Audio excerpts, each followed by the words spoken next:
Hey guys, thanks for joining me for this 111th episode in Season 2 of Good Questions with Cameron Dole. Special guests on this episode include actress, comedian, and writer Jamie Loftus. We'll be talking about her new podcast, The Cast. We'll also visit with Power Sports agent Nicole Lynn. Got a new book to talk about, Agent U. Show up, do the work, and succeed on your own terms. That's available now. And we'll also visit with actor David Chokachi.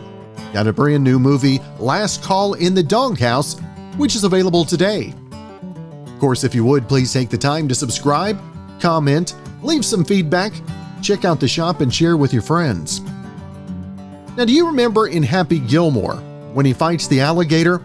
Well, this might be the closest thing you'll see to it in real life. There's a mini golf course in Daytona Beach, Florida called Congo River that also has alligators you can feed, and yesterday morning, some guy stole one. Well, just after 3 a.m., police spotted a man fighting an alligator on the street, and it turned out he'd stolen it from the course. He's 32 and his name is William Hodge, but he goes by Bubba. Police posted a photo of him being handcuffed, and the alligator looks fairly small, maybe 4 or 5 feet long. According to the police report, cops saw him swinging it around by its tail and trying to toss it on the roof of a building. So they arrested him, and when they asked why he was doing it, he said he was trying to teach the gator a lesson. He also told them he jumped a fence into its enclosure and had to wrestle the gator for a while.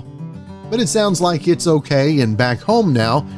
Bubba facing charges for theft, burglary, criminal mischief, and animal cruelty. Got a new podcast I'm interested to talk about the story behind this one, Kathy. And if I pronounce that wrong, I'm so sorry, Jamie. Jamie Loftus with us today. And first off, Jamie, appreciate you taking some time. Oh, thanks for having me. I'm excited to talk. Now, when did Kathy become something of interest for you? Well, I remembered the comics from being a little kid, seeing them in the newspaper, but I definitely didn't get it. I knew that she was like one of the only women in the pages, but I don't know. I guess like she doesn't have the problems of children. It's not a comic for kids. It's a comic for adult women. And so I remember that my mom loved it. And I remembered that a lot of people seemed to not like it, but I also didn't understand why. So during the lockdown last year, there was this kind of resurgence of those comics because Kathy Geisweit, who made them for 35 years, started posting new ones on Instagram. And so I thought they were very cool and they were very funny. And so I decided to kind of go back and take a full look at what those comics actually were and whether that criticism that she seemed to be constantly getting was based in anything. And so that was kind of how I got, and then in lockdown, I had time to read 10,000 Kathy comics. So I did that. Yeah, I was going to say, you had the time for the research, didn't you? Yeah, it was kind of a rare moment. Jamie, being a TV writer, comedian, and all that, when did you put your foot into the podcasting? I started doing podcasts about 5 years ago, almost, with just kind of like on a whim with my friend Caitlin Durante. And we've been doing a movie podcast that takes a look at famous movies using a feminist lens called the Bechdel Cast in 2016. And I really liked the format, and I liked kind of how you can bring different comedic elements that are harder to bring to stage. And so as time went on, I realized that it would be kind of just a cool way to create series and projects around things that I was interested in anyways and share it with other people. So I've done 3 series that are kind of deep dives into topics that I think are interesting. And there was one about Mensa and how horrible IQ societies were. There's one about Lolita and kind of all of the cultural baggage that came with that story.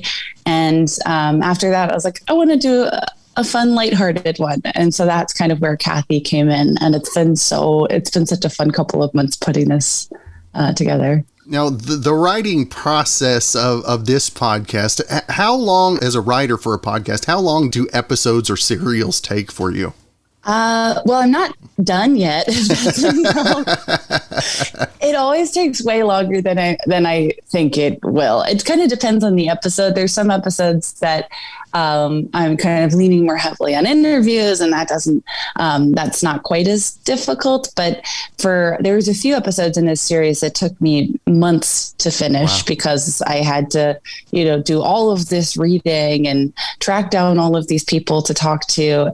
So it kind of varies, but usually for a series like this, it takes me about 4 or 5 months to get everything done top to bottom. And you don't miss any of those little check marks. You get them all checked, right? Before you step away. Of course.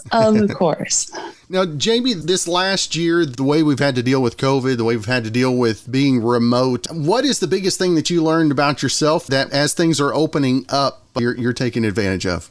I think a lot of what I was felt very lucky to be able to work from home in the first place during COVID.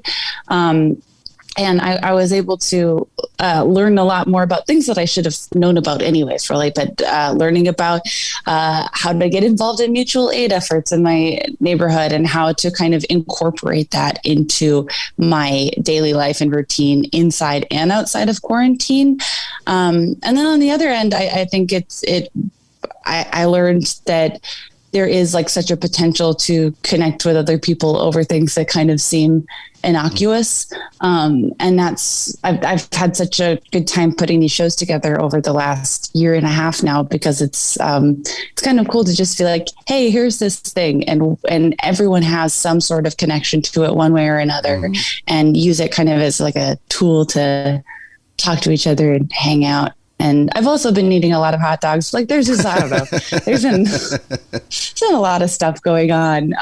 So it's nice to be at a hot dog restaurant again as well. That's right. Now, the character of Kathy, tell us how you implemented the comics into a new reality. Am I right in saying that? Yeah. So with the character, she's so distinct where you can kind of guess how she would react to any given situation. So once I had spoken with Kathy Geisweit and really, gotten to know the character, there are moments in the podcast as it goes on where I'll just have conversations with her and kind of try to have a modern conversation with the character, which is such a blast to do because it's like, again, you can basically know how Kathy's going to react in any given situation. And we have such an amazing voice actor playing her, Jackie Michelle Johnson, who it truly does feel like we shut our cameras off on Zoom and you do feel like you're talking to a cartoon character. It's wild. What's the biggest challenge for you in the podcasting realm? I think that the biggest challenge is and this is like a good problem and a bad problem, is there is like such a demand for things and content, and people want it fast, but they also want it thorough, and they also want it to be new and interesting. And a lot of this is just like pressure I put on myself, but sometimes I'm like, I wish I had 45 more minutes to finish stuff, because I've never ceased to be amazed, and my listeners are amazing. And there are occasional moments where it's like, guys, it's a free show. And I don't have a ton of time to put it together, but you want to do a good job and do right by people who are taking their time to listen to you. And I don't know. Yeah, I'm constantly spiraling about that. That's awesome. Now, at Kathy, the podcast, I want to make sure and let folks know where they can find the episodes, and not only that, but social media and everything else you've got going on as well. Yeah. So the show is ACKcast, AACK cast, or you could just search my name, Jamie Loftus, and it'll come up. I know it's a mouthful. And yeah, we have 4 episodes out so far, and there's going to be 8 episodes total. So we'll be going for the next month. There you go. Well, Jamie, it has been a privilege to visit with you. I appreciate you taking some time, and I'm going to spend some time with the podcast this afternoon. Thank you. I really appreciate it. Do want to say thanks to our sponsor for today's podcast, Smiley's Breezy Vapes, located at 313 Falcon Road. They've always got great red basket specials going on. They've got the latest hardware, plus the largest selection of disposable flavors in Southwest Oklahoma. For more information, just stop in and see them at 313 Falcon Road in Altus, or you can call or text at 580-471-VAPE. That's 580-471-8273.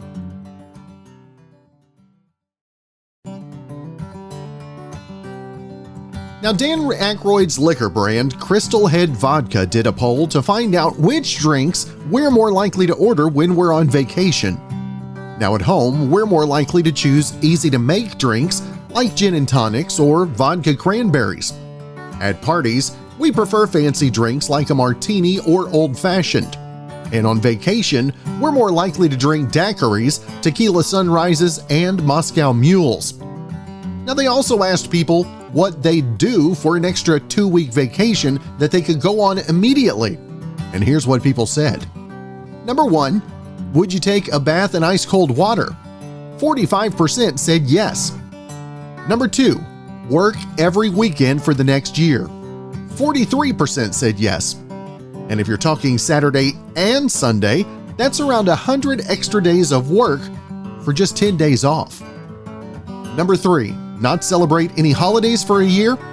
38% claim they'd do it. Number 4, take a 10% pay cut. 37% said yes. And if you're on salary, 2 weeks' pay only represents around 4% of what you make in a year. And number 5, give up your favorite food? 36% said they'd do it. Now, 30% would also cancel Netflix, 27% would give up social media for a year, and 17% would post their worst selfie online. Got a new book we're going to be talking about, her debut book, Agent You, Show Up, Do the Work, and Succeed on Your Own Terms. That came out on the 13th. And with that in mind, we've got sports agent, power sports agent at that, Nicole Lynn on with us. And first off, Nicole, thank you so much for taking the time. Of course. I'm from Oklahoma, and so I would not miss this interview for the world.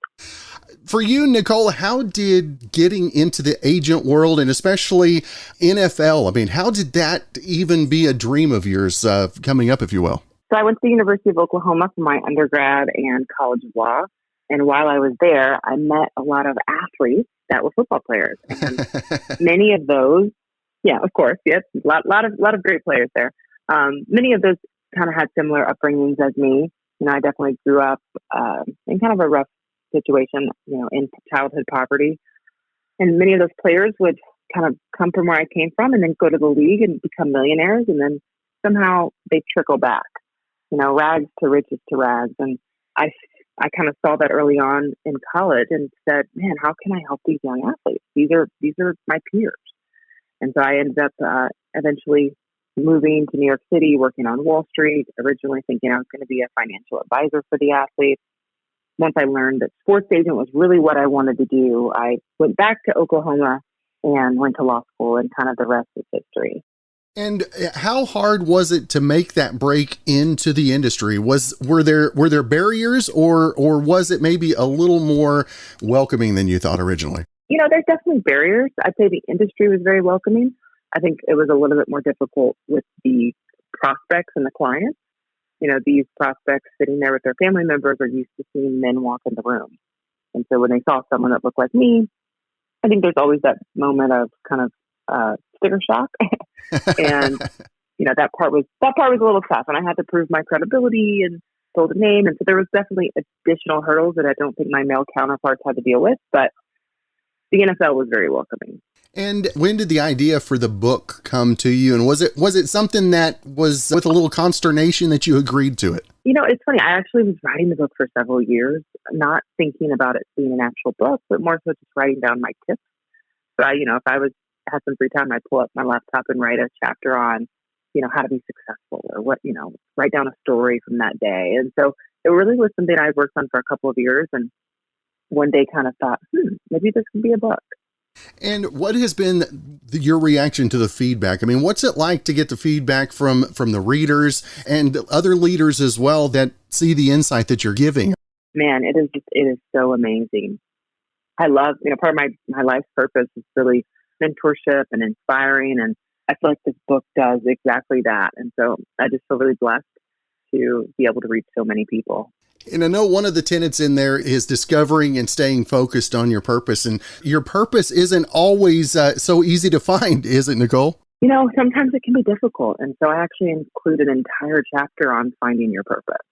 I think it's not super easy, but it shouldn't be impossible. And so in the book, I equate purpose to your superpower, right? When you think about the Hulk, you think of his superhuman strength. Mm-hmm. You think about Superman, you think about his ability to fly. What do people think about when they think of you?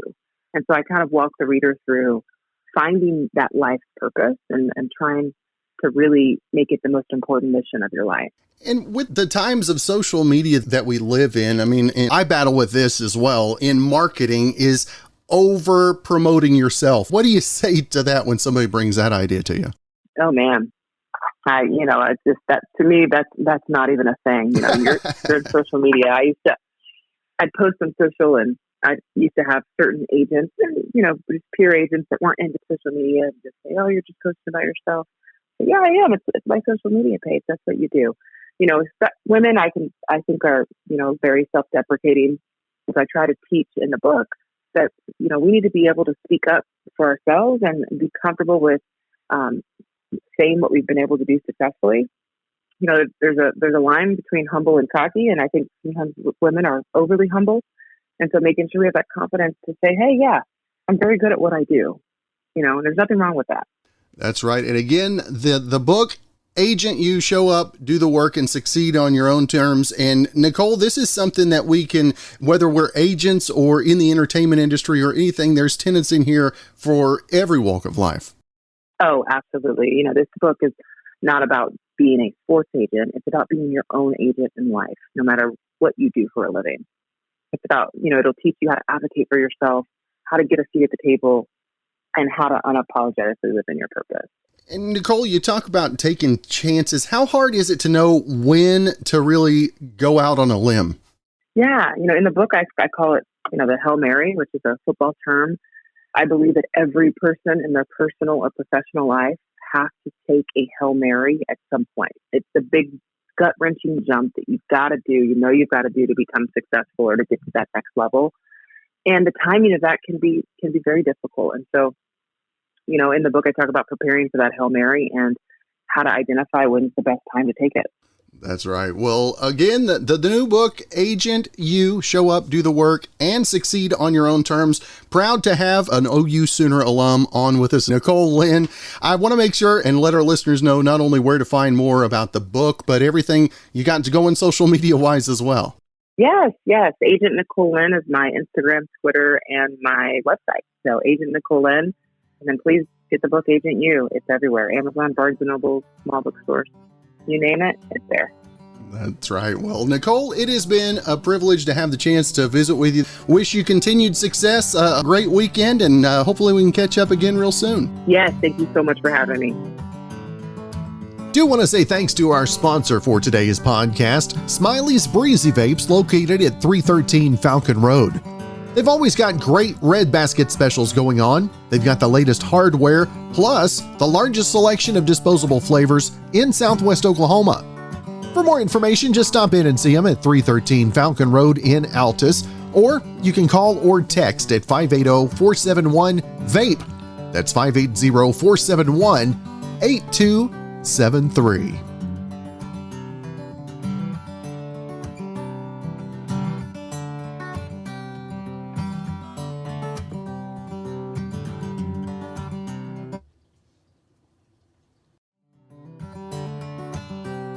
Well, here's a new health condition to worry about.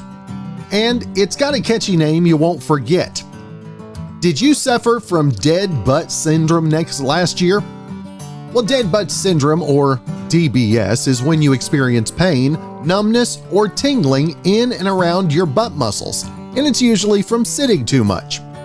Doctors have seen it a lot more since the pandemic hit because we've been less active, and we've also been working from the couch, which doesn't help.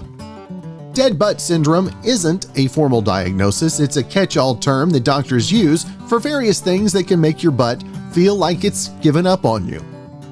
If it ever has felt like your butt fell asleep, that's kind of what DBS is like. But if it just happens once in a while, your butt is probably still alive and well. If it happens a lot and lasts more than an hour or two, you might have a dead butt. But the good news is it's reversible and preventable. To reduce your risk for DBS, just stand up and stretch every 30 minutes. In general, more movement should help. You might remember him from small screen and big screen from before. Got a brand new movie that we got to talk about today, Last Call in the Doghouse. We've got David Chokachi with us today, and hey, I spit it out at least once, David. Yeah, you got it right, man. I'm proud of you. Very good, very good. Now, David, to have a new movie that is available right now for obviously for purchase online, what's it like and how different are the times putting things out these days for you?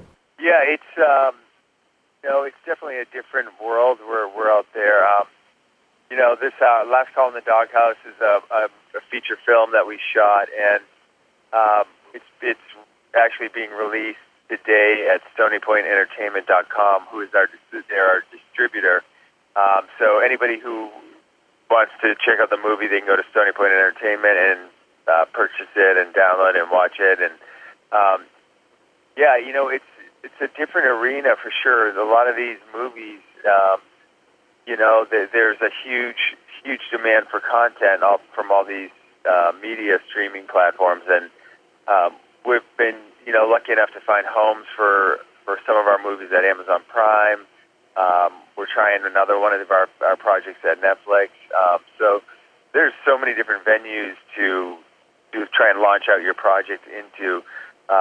There's a lot of different opportunities, but also at the same time, there's so much more competition. Everybody wants to be in TV, and everybody wants to be doing a series because that's where the most stability is, and your career longevity is in that. So yeah, it's I adapt whatever the kind of the environment is doing, and just go, just be prepared, be ready to go, and do my best.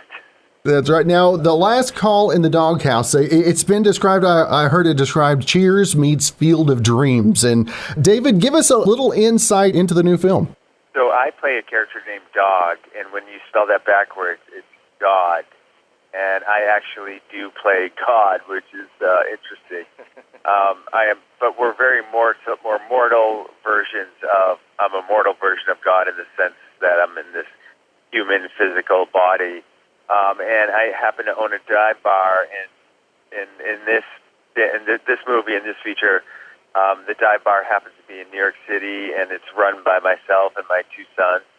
One is Jess, who's this, and one is Mo, who's Moses, and then Nancy Butler is Mary. So we have this dive bar, and around closing time, these characters come in to our bar, and they're usually burdened with some heavy trauma or something in their life that has really had a negative impact on them.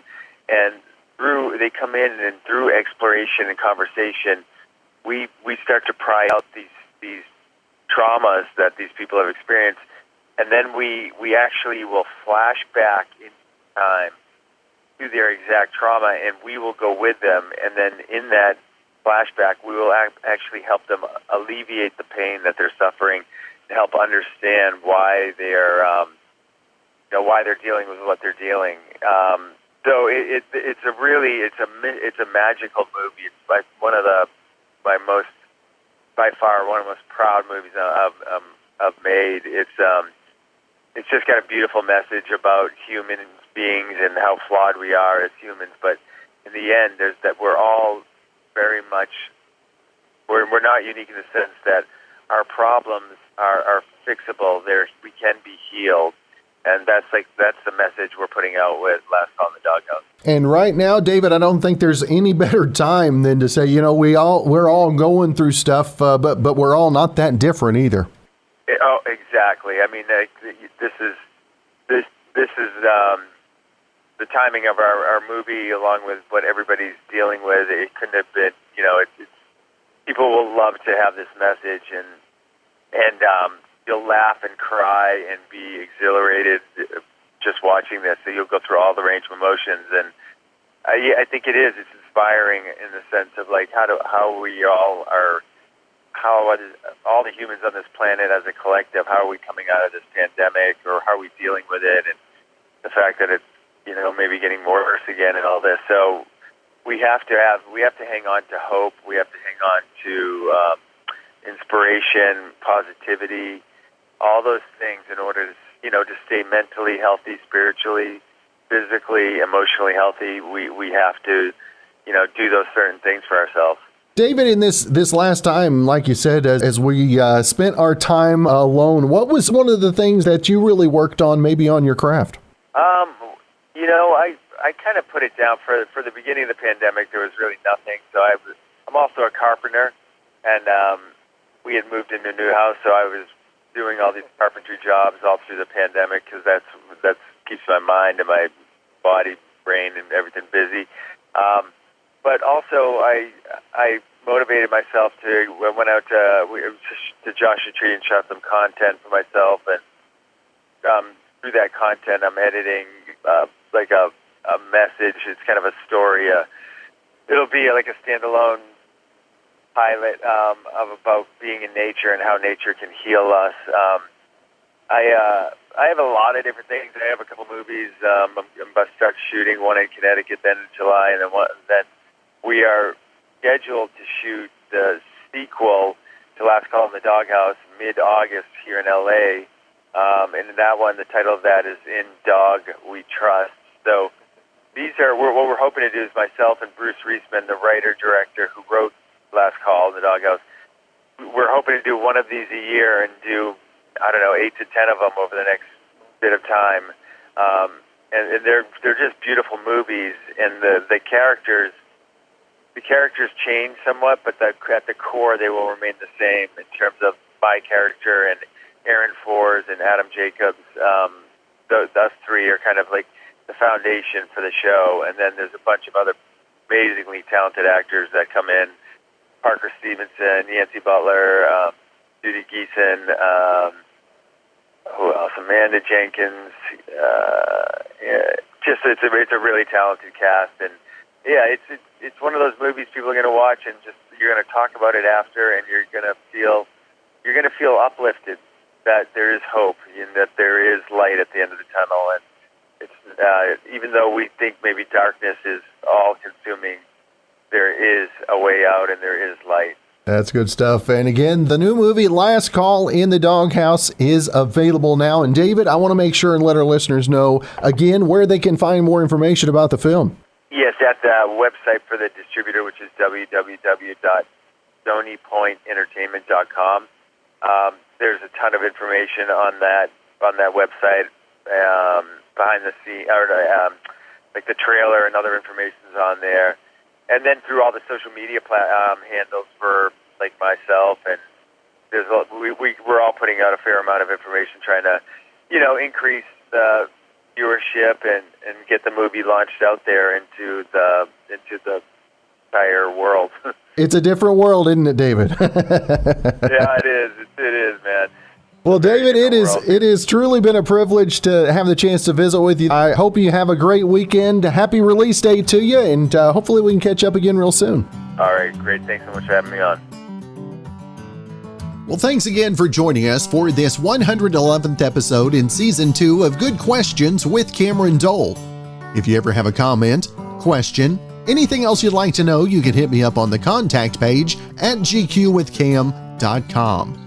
You can also find me on Twitter, Instagram, Facebook, and TikTok at GQWithCam. If you'd like to help out in the funding for this podcast, you can visit our merch store where we've got hoodies, shirts, mugs, tumblers, stickers, and more. That's gqwithcam.com/shop. Of course, if you have a special guest idea, email me gqwithcam@gmail.com.